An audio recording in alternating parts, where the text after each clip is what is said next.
La douceur de la Méditerranée, direction l'île d'Elbe, entre la Corse et l'Italie, Cyril, pour une épreuve que l'on suit depuis un peu plus de 3 ans maintenant.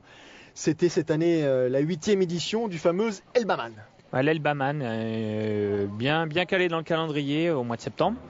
Une destination assez sympathique, toujours intéressant d'aller là-bas en fin de saison.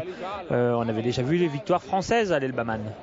Victoire française, oui, sur le half distance, pas sur l'Elbaman full distance. Les Français qui viennent y courir, effectivement, principalement des compétiteurs d'origine italienne, et vous ne serez pas surpris. Et puis des compétiteurs qui viennent aussi profiter de ces épreuves de fin de saison pour essayer de tirer leur épingle du jeu. On va avoir droit ici à plusieurs départs. Le premier départ, celui en l'occurrence à 7h du matin, de ceux qui vont se frotter à l'Elbaman. L'Elbaman qui a la particularité donc sur l'île d'Elbe de proposer un parcours assez rude à ses compétiteurs, parce que c'est pas non plus un terrain totalement plat, loin de là. Et puis un peu plus tard, c'est-à-dire 1h et quart plus tard, le départ des messieurs, des dames qui disputeront eux, en l'occurrence, le Half Elbaman. Ouais, en effet, ils seront 175 à parcourir la distance full distance, la distance Ironman, et ils seront un peu plus de 320 pour s'élancer sur ce 73 de l'Elbaman. 7h du matin, Marina et la baie de Marina di Campo, donc ici sur l'île d'Elbe, 147 km de côte, une destination touristique absolument magique, magnifique. Fin de saison douce avec des températures plutôt favorables, ce qui permet justement à ces compétiteurs d'étendre au maximum leur saison de course. Certains ont commencé très tôt, dès le mois d'avril, et puis donc vont pouvoir, grâce à ces destinations, aller jusqu'au mois de septembre, octobre, et bientôt un peu plus tard, puisque Lanzarote va créer le fameux Alpha Ironman de Lanzarote qui aura lieu au mois de novembre. Ouais, pour compléter donc toutes les distances sur l'île de Lanzarote, puisqu'ils ont le Volcano, le courte distance. Ils ont également aussi un duathlon, il me semble, fin d'année, au mois de décembre. Le fameux Ironman qu'on a l'habitude de faire au mois de juin. Et puis donc prochainement le Alpha Ironman qui aura lieu fin de saison. Parmi les compétiteurs présents sur le Elbaman, Matteo Anovazzi, un Italien qui court souvent en France, qu'on a l'habitude de croiser, notamment qu'on a croisé chez vous sur les pentes de l'Alpe d'Huez. C'était l'année dernière. Anovazzi, il avait de souvenirs de tête, je crois qu'il avait pris une 7e ou 8e place. 7e place.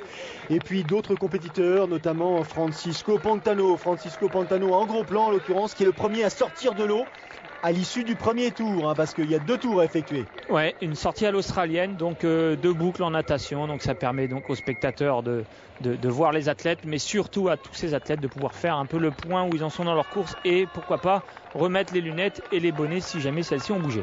Alors sortie de l'eau un peu moins agressive là, de la part des poursuivants de Francisco Pantano. On n'est pas dans une, logique de bagarre intense, on est encore une fois dans une logique d'opportunité, de fin de saison, donc on cherche pas des points ni du temps en l'occurrence ici.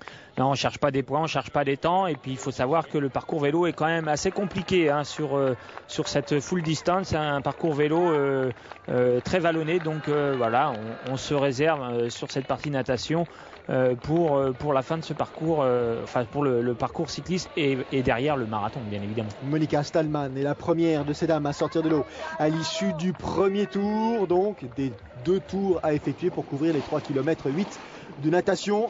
Cadre absolument magique, là encore une fois, la baie de Marina di Campo tout simplement là au pied du mont Capan qui culmine à 1019 mètres d'altitude. Ouais, une natation pas évidente, ça bouge un peu, ça n'a pas l'air comme ça, mais voilà, la mer est pas agitée, mais ça bouge un petit peu et pas forcément évident pour ces nageurs de déployer leur technique. Francisco Pantano, premier à l'issue du premier tour, premier à l'issue du deuxième tour, 38 ans pour cet athlète d'origine argentine et qui sort de l'eau après 52 minutes et 37 secondes de natation, pas mal.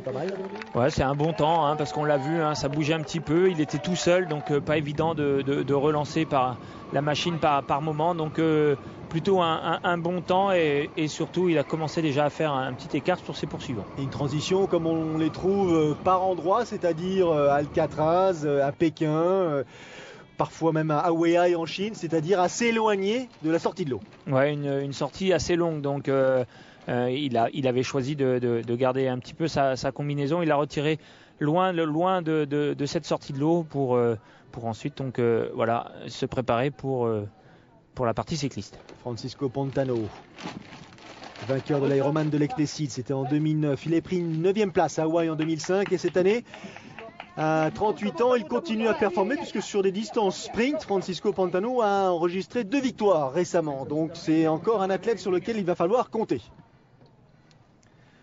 S'équipe, toujours pas de concurrence à proximité. Le dossard, le casque profilé. Et c'est parti pour 3 boucles à effectuer, 3 boucles de 60 km donc, qui vont lui permettre d'alterner les parties montantes, les faux plats et les parties descendantes techniques. Derrière, suivent à un peu plus de 55 minutes Thomas Bernard, Navro Chiaocchi, Francesco Panarello, Matteo Anovazzi, qu'on vient de voir passer à l'instant, Gregorio Caceres, dont le nom vous dit quelque chose, j'imagine. Gregorio Caceres, qui est un des athlètes lanzarotins qui a l'habitude de s'afficher sur son île. On s'équipe. On va passer Mauro Ciarocchi, Matteo Anovazzi. Ça y est, c'est parti. Tout ce petit monde est sorti en un peu plus de 55 minutes, 30, un peu plus, un peu moins. Départ groupé, départ à près de 3 minutes de Francisco Pantano. Ouais, donc déjà un écart assez conséquent. Hein. Malgré tout, il reste encore. La journée est encore longue, donc il ne faut pas non plus s'affoler. 3 minutes, c'est rattrapable. Allez, là c'est le départ du Alf Elbaman, le départ féminin, 8h10 du matin. Et la sortie de cette femme, en l'occurrence Monica Stallman, première compétitrice à avoir couvert les 3 km 8 de natation. 1 heure, 1 minute et 5 secondes.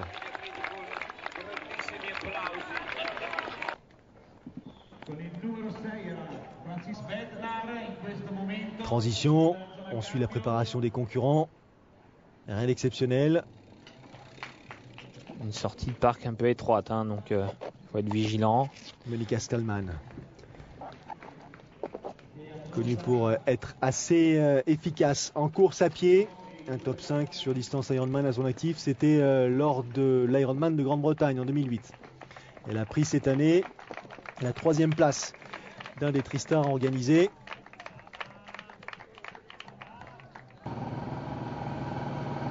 Et voilà, ce fameux parcours vélo, donc avec énormément de relances, des bosses, des descentes, on le verra, techniques, où il faudra être vigilant, hein, surtout dans les parties où c'est un peu à l'ombre, où c'est un peu humide, éviter les chutes. Et attention au vent aussi, parce que toute la partie de ce parcours, donc destiné à l'ouest de l'île, va les amener jusqu'à le sommet. En l'occurrence, la principale difficulté, c'est Marciana, le village de Marciana, dont ils vont pouvoir découvrir les décors magiques, mais au bout d'une côte, au bout d'une longue ascension sur plusieurs kilomètres, puisque l'ascension va faire à peu près 30 km de distance technique entre Marciana et la Marina, un peu plus bas le long de la mer. Et puis surtout le retour avec souvent le vent dans le nez. Départ du Alf Elbaman, départ de ces messieurs cette fois-ci. La preuve qu'on ne vous mentait pas, que le parcours, que le tracé de l'Elbaman est quand même un tracé relativement peu plat. Ouais, c'est vallonné, hein, c'est un très très beau parcours. Hein. C'est vrai que pour ces athlètes, s'ils ont eu le temps de bien préparer cette fin de saison, c'est quand même une destination idyllique où on peut allier un sport et puis après la distance, le triathlon, pourquoi pas prendre quelques jours de vacances. Francisco Pantano, leader de l'épreuve, il est sorti de l'eau avec 3 minutes d'avance sur ses principaux rivaux et notamment sur Matteo Anovazzi, ici en gros plan, dossard numéro 1. Anovazzi s'est déjà imposé à 2 reprises dans cette épreuve, c'était en 2009 et en 2010. Il connaît bien le parcours, il avait pris je crois une 2e place en 2008 me semble-t-il. Allez, la sortie de l'eau de la première de ces dames qui disputent le Alf Elbaman, Daniela Palaro, en 30 minutes. Le public soutenu, qui veut soutenir les athlètes. Passage bien évité pour ce qui concerne les douches, pas de problème. Premier messieurs à sortir de l'eau, Giuseppe Baldelli, 25 minutes et 29 secondes. Mais il est normal qu'ils sortent après la première dame. Ils sont partis après ces dames, justement. Sortie agressive. Hein. Ouais, sortie agressive. Bon, il a fait qu'une boucle, 1 km 9 de natation. forcément ceux qui vont faire la half distance, le 70-3, seront beaucoup plus agressifs que les athlètes qui vont parcourir le longue distance. Regardez ce parcours vélo, magnifique, mais aussi très vallonné, donc forcément il va falloir être vigilant. La traversée du village de Marciana, situé à 400 mètres d'altitude. Une fois les rues du village empruntées, la descente qui vous amène sur la marina un tout petit peu plus bas, une descente technique réputée pour sa dangerosité. Attention, les compétiteurs doivent rester très très concentrés. Voici justement la marina de Marciana en contrebas. Francisco Pantano, toujours leader de l'épreuve, fin du premier tour. On fait tourner les jambes, Cyril, on essaie de récupérer. Bah ouais, c'est des endroits où c'est technique, on ne peut pas vraiment s'engager, accélérer, donc on essaye de récupérer, on fait tourner les jambes, pourquoi pas faire quelques étirements, parce que la journée va être très très longue et on le voit, bon, c'est des conditions, ils ne sont pas extrêmes, il ne fait pas très très chaud, mais il fait bon, c'est plutôt agréable comme température. Maintenant, pour Pantano, il va falloir essayer de garder la tête de course. D'autant que derrière, Novazzi, lui, il est bien concentré. Alors il revient sur Francisco Pantano tranquillement. Enfin, quand je dis tranquillement, il revient de manière assez efficace puisqu'il compte plus qu'1 minute 30 de retard sur Francisco Pantano à l'occasion de cette deuxième boucle. Et il le sait, Pantano, parce que justement, il essaye de relancer, il essaye de conserver cet avantage en se disant peut-être que derrière, avec le marathon, je peux aller jusqu'au bout. On verra ça un peu plus tard. Conditions de course agréable, un petit peu d'air. On retrouve la première de ces dames, sortie de l'eau après 1 heure, 1 minute et 5 secondes, Monica Stallman. Sa première rivale, Marianne Guerban, une Française. Elle est à plus de 4 minutes derrière. Ça, c'est le leader du Half Ironman, Giuseppe Baldelli, qui connaît parfaitement le coin. La preuve, Cyril, ça vient appuyer vos propos d'il y a quelques secondes. Rien à voir comme petite épreuve. Forcément, ils vont faire 90 km de vélo. Donc forcément, il faut aller plus vite, on est un peu plus agressif. Et puis, il y a un petit peu plus de concurrence. Ils étaient un petit peu plus nombreux à participer sur le 70-3. Donc, mais c'est plutôt intéressant comme ça pour les organisateurs d'organiser comme ça les deux courses sur la même journée. Un peu plus intense pour ce qui concerne la tête de course de ces dames. Sur le 70-3. Les décors, les perspectives, le temps pour les concurrents d'en profiter. J'espère qu'ils en ont profité justement parce que si ces épreuves existent, c'est aussi pour permettre aux compétiteurs de pouvoir changer d'horizon, de pouvoir croiser d'autres populations, d'emprunter des parcours qu'on a peu l'occasion d'habitude d'emprunter. Francisco Pantano en relance, toujours.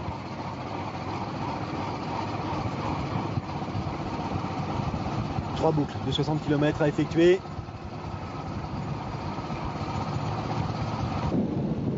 Et derrière, position très différente, plus agressive, sans doute pour Matteo Novazzi qui là, à l'occasion de la deuxième boucle, va croiser le leader du Half Elbaman, Giuseppe Baldelli.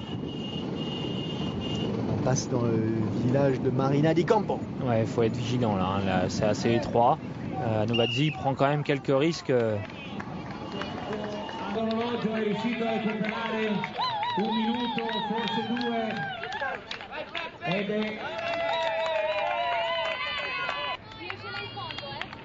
Très soutenu.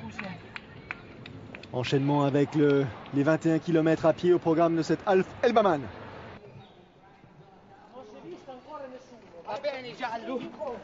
Il connaît tout le monde ici. Il est chez lui, il court à domicile. Il fait son petit tour d'honneur.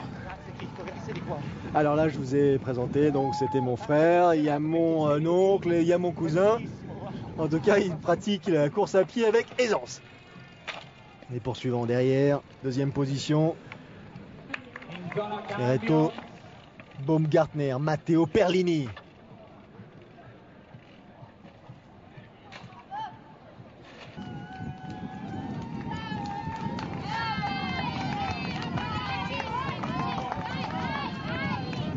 Il est encouragé, hein. Giuseppe Baldelli.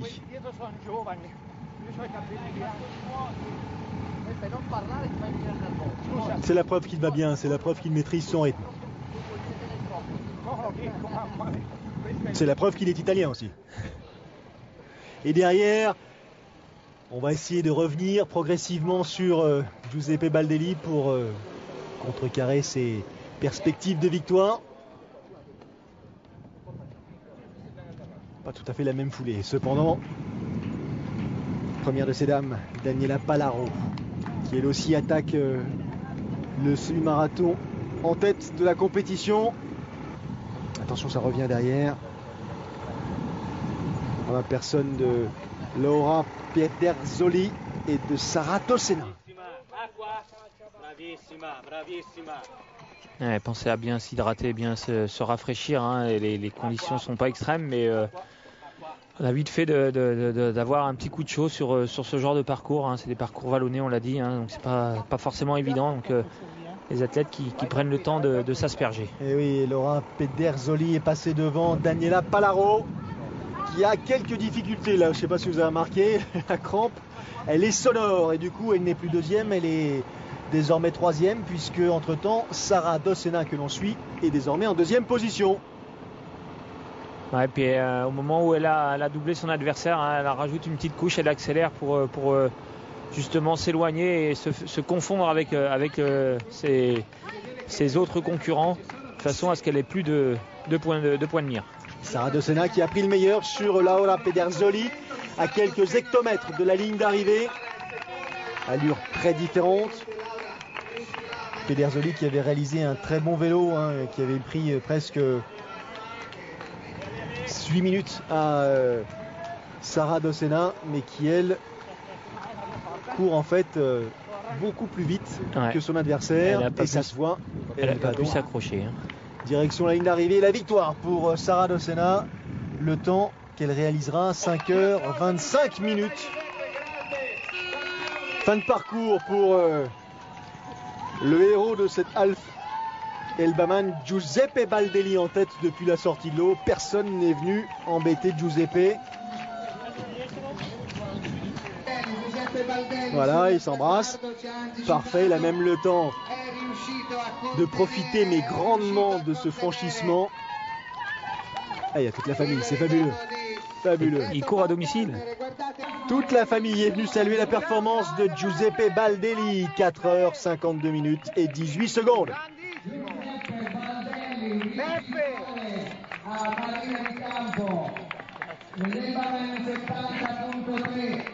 Les larmes, il fallait les larmes. Ça ne pouvait pas se terminer sans les larmes. Une véritable histoire italienne. Allez, fin du parcours pour italienne elle aussi, Sara Dossena. Je vous ai dit, direction la ligne d'arrivée, 5h25 minutes. Réalisée par la jeune athlète italienne qui aura donc pris le meilleur sur Daniela Palaro puis sur Laura Pedersoli.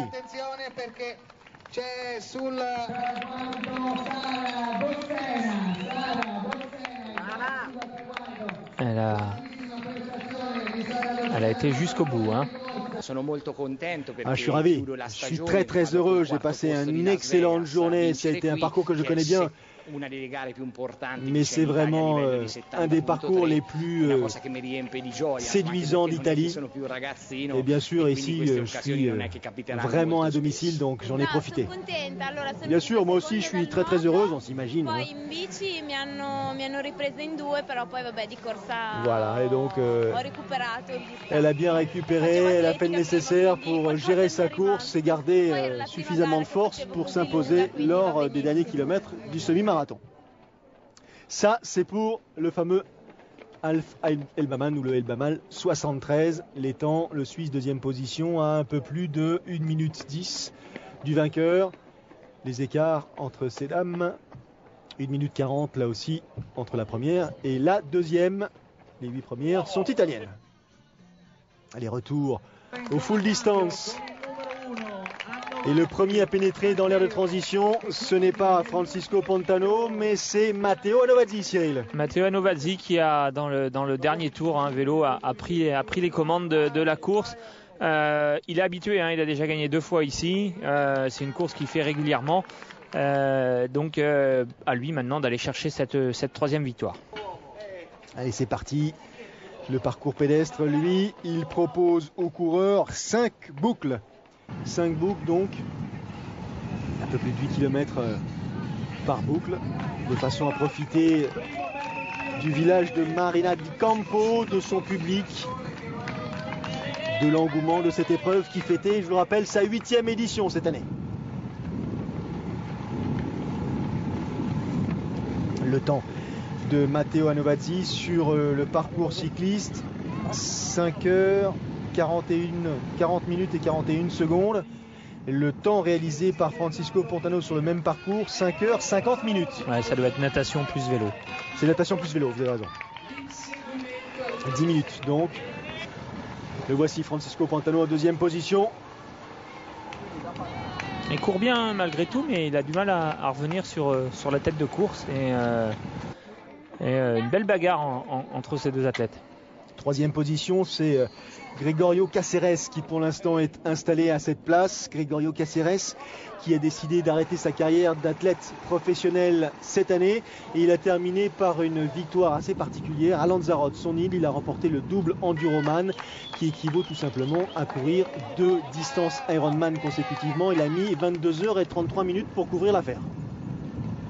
Allez, chez ces dames, on a vu passer Monica Stallman en 2e position. C'est une Anglaise qui est installée désormais. Une Anglaise que l'on connaît bien, Michelle Parsons, qui elle aussi a une expérience assez probante sur sa carte de visite. Elle a remporté, Michelle Parsons, notamment plusieurs titres de championne d'Europe en duathlon. Elle a fini 2e des championnats du monde de duathlon en 2004. Elle a pris une 12e place cette année à Lanzarote. La fin du parcours de Monica Stallman. Il faut rester solide hein, parce que mine de rien 5 boucles il faut les faire et seul. Hein. Ouais, 5 boucles c'est dur hein, mentalement parce qu'on passe souvent au même endroit, il y a 8 km. Bon, cette petite pluie vient un peu rafraîchir la température du corps. Petite pluie vous dites? Ça a commencé petit et ça finit un peu plus gros. Ah oui, là, on peut dire qu'ils sont vraiment douchés, ça tombait bien, ils avaient un tout petit peu chaud. Anovazzi, il était temps que la pluie arrive parce que j'ai l'impression qu'il était en surchauffe. Là, hein. Ouais, on l'a vu, hein, il avait un peu de mal sur ces derniers kilomètres du marathon. Hein. C'est pas évident. Il a fait un gros vélo pour revenir sur la tête de course.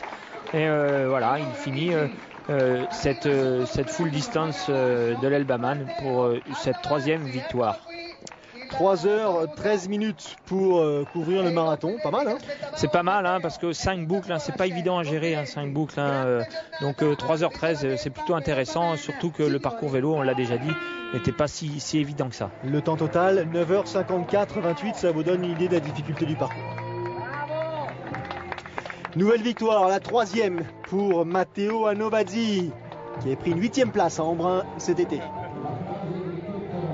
Champion d'Italie longue distance, championnat longue distance disputé sur un format Ironman, c'est pas fréquent non plus. 2e place pour Francisco Pontano, là on ne sait pas si il exprime une déception, s'il exprime une fatigue ou s'il exprime une joie contenue. Mais en tout cas il est arrivé, il a franchi la ligne. 2e place pour Pontano, 3e place pour Cáceres. Pardon. Il exprime surtout une grosse fatigue. Hein. Il a craqué un peu sur la fin du marathon. Il avait fait une belle partie natation. Il s'est bien donné en vélo, mais voilà, il n'a pas pu aller au bout pour gagner cette course. Comme vient de le remporter Monica Stallman, 11h12 minutes et 23 secondes, le temps réalisé donc par cette athlète allemande. Marathon couvert en 3h44-51, des temps qui n'ont absolument rien à voir avec ceux qu'on a l'habitude de croiser sur le circuit Ironman ou sur les épreuves un peu plus connues. Ce ne sont pas les mêmes profils d'athlètes non plus. 2e place pour Michelle Parsons qui termine en 11h42, 3e place pour Bianca van der Kieboom en 11h53.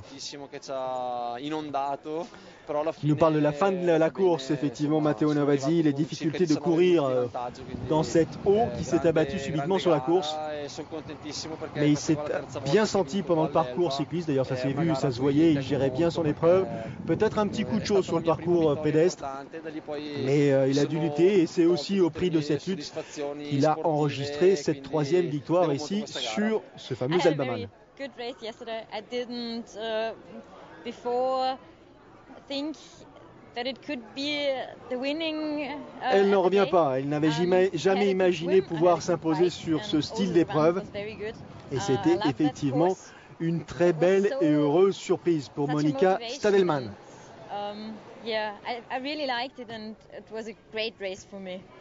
On peut le dire comme ça, effectivement. Les temps, à Novadi 9h54, regardez, Pontano, 10h13, déjà un gros écart. Troisième place pour Caceres, 10h21 secondes. Les dames, 11h12 pour Stadelmann, 11h42 pour Michel Parson, 11h53 pour Van der Kieboom. Prochain rendez-vous sur l'antenne de Sport Plus. Ce sera la semaine prochaine et nous partirons direction le Verdon pour le Naturman, Cyril. Très belle épreuve, première édition aussi. Ouais, très belle épreuve, première édition avec un gros succès et une très belle course sur ce Naturman. Une épreuve bien dessinée, bien organisée. Alors rendez-vous la semaine prochaine pour le Naturman du Verdon sur Sport Plus. Salut à tous. Salut.